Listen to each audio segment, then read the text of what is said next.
Hello everyone, my name is Denton and today I'm going to read you a wonderful story called Town Mouse and Country Mouse out of the Storytime magazine. So grab your magazines, open to page 10, let's get started. Town Mouse and Country Mouse. Once there were two mice who were cousins. One lived in a large house in a big town, and the other lived in a tiny cottage in the countryside. They hadn't seen each other for a long time, so Country Mouse invited Town Mouse to come and stay with her. When Town Mouse arrived, Country Mouse was very excited. Town Mouse going to visit Country Mouse?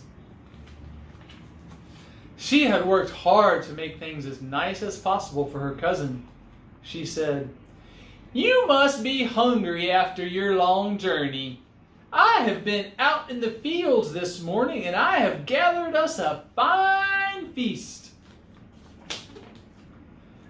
Town Mouse sat on a small wooden stool while Country Mouse emptied out her secret store and laid the table with nuts, berries, and a hearty bean soup.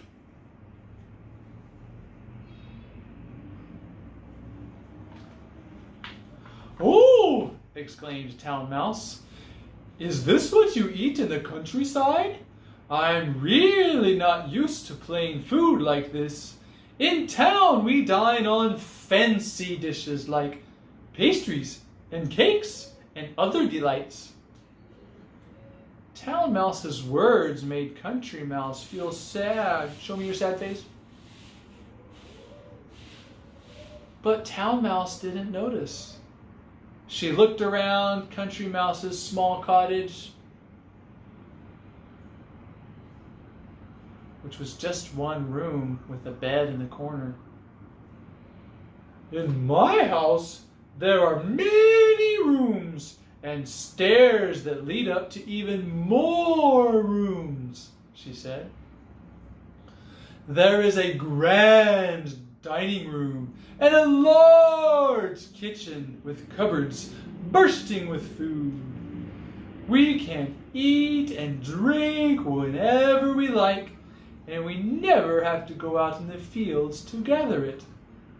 Town life is so much easier than country life," she sighed.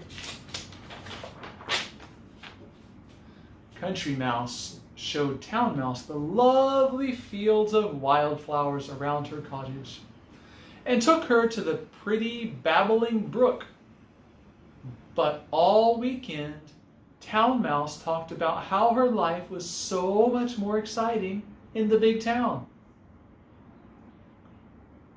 At the end of the weekend, Town Mouse said, "I don't understand how you put up with living here. Come and stay with me for a few days, and I will show you the fine life. You'll soon wonder how you ever lived in the countryside." Country Mouse felt so downhearted about her home that she took Town Mouse up on her offer. She packed a small case and set off with her cousin to the town. When they arrived, the buildings were so close together and so tall that Country Mouse felt that she could barely see the sky. And it was so noisy, she covered her poor ears.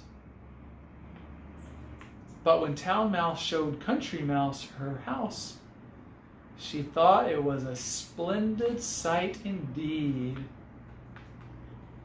"Let's eat after our long journey," said Town Mouse, and she led Country Mouse to the dining room. Country Mouse was amazed. There, on the table, were the leftovers of a huge feast. There were cakes and tarts and jellies and piles of glistening fruit. There was fresh bread, slices of cheese, and all manner of treats.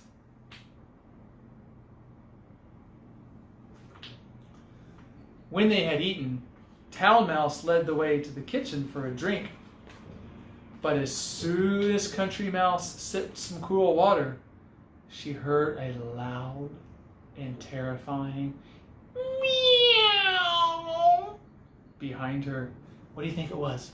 What makes the meow sound? Can you make a meow sound? Meow. She turned in time to see a giant paw with sharp claws swipe at her. Country Mouse was terrified and dashed away as quickly as she could, but the cat was close behind her.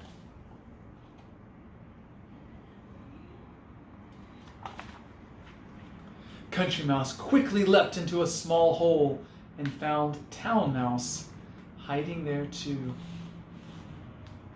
"Who is that?" asked Country Mouse, trembling with fright. "Oh, that's just one of the cats we share the house with," said Town Mouse.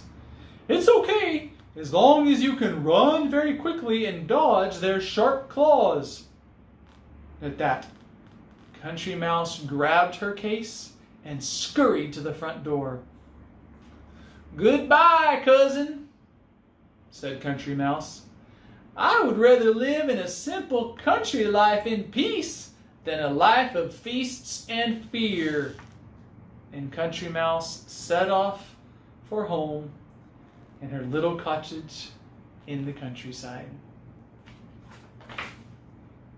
Thanks for reading this story with me. I sure did enjoy it, and I hope you did too. Please remember to read every single day and join me for the next story. Bye-bye.